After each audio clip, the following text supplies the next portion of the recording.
ये कहानी है एक किसान की, जो कि बहुत मेहनती था। वह बड़ी मेहनत से खेतों में अनाज उगाता था और उसकी देखभाल करता था। पर अक्सर ही उसकी फसल खराब हो जाती थी। कभी सूखा पड़ जाता, कभी बाढ़ आ जाती, या कभी तेज धूप, और कभी आंधी।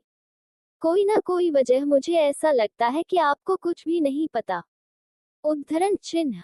मुझे ये लगता है कि आपको तो ये भी नहीं पता होगा, से उसकी फसल खराब हो ही जाती थी।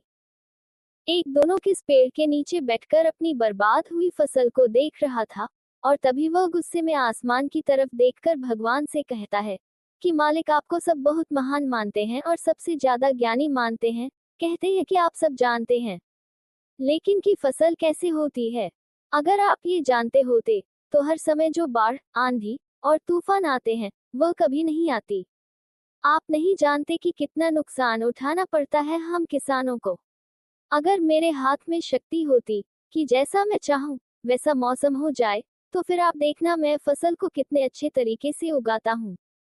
तभी उतने में ऊपर से एक आवाज आई, ले, मैं तुझे ये ताकत देता हूं कि आज से तू जैसा चाहे वैसा मौसम करके अपने फसल को उड़ा सकता है और अपनी फसलों की हिफाजत कर सकता है।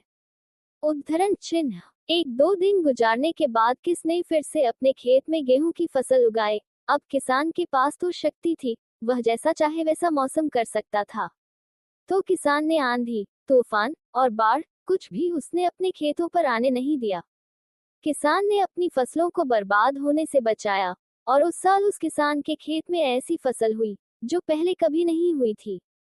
मन ही मन किसान बहुत खुश हो रहा था और साथ ही साथ यह सोच भी रहा था कि भगवान को बताऊंगा कि इसे कहते हैं शक्ति का सही इस्तेमाल। कुछ दिन और गुजरने के बाद फसल काटने के लिए तैयार हो गई। किसान बड़े उत्सुकता के साथ फसल को काटने लगा, पर जैसे ही उसकी नजर गेहूं की बोलियां पर पड़ी, तो वह हैरान हो गया, क्योंकि उन वालियों में गेहूं के दाने ही नहीं थे। गेहूं के एक भी बाली के अंदर गेहूं का दाना ही नहीं था, सारी बालियां अंदर से खाली थी। अब वह किस बड़ा परेशान हो गया, और फिर से भगवान को पुकारने लगा।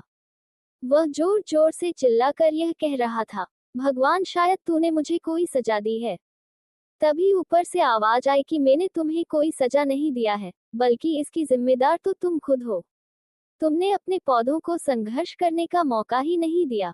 ना तो तुमने उन्हें आंधियों से जूझने दिया, न ही तेज बारिश से सहने दिया, और न ही धूप में तपने दिया। एक भी चुनौती का सामना तुमने उन्हें नहीं करने दिया, इसीलिए सारे पौधे अंदर से खोखले रह गए। जब आंधी, तूफान, तेज बारिश और धूप पड़ती है, तभी यह पौधे संघर्ष करते हैं, और इसी संघर्ष से ताकत पैदा होती है, जिसमें पावर होता है, एनर्जी होती है, और इसी संघर्ष से गेहूं का दाना बनता है। तूने उन्हें बुरे वक्त से गुजरते ही नहीं दिया, जहां उनका बनावट होता। सारी बालियां इसीलिए खोखली रह गई, क्योंकि तुमने अपने पौधों को संघर्ष कराया ही नहीं। सेम यही चीज दोस्तों हमारे साथ भी होती है। इस कहानी से हमें ये सीख मिलती है कि बुरा वक्त जो होता है, जिसे लोग संघर्ष कहते हैं, स्ट्रगल कहते हैं, यही से एक इंसान की तरक्की होती है। आपको पता होगा कि जब एक डायरेक्टर कोई मूवी बनता है, तो डायरेक्टर सबसे डिफिकल्ट रोल अपने बेस्ट एक्टर को देता है। तो जब भी आपको ऐसा लगे कि आपकी जिंदगी में तकलीफ है, बहुत ज्यादा प्रॉब्लम्स है, और आपकी किस्मत खराब है, तब खुश हो जाए, क्योंकि उस भगवान ने ये सारी प्रॉब्लम्स आपकी लाइफ में ही क्यों दिया है। क्योंकि उसे पता है कि आप इन सब को पार करके आगे निकल सकते हो।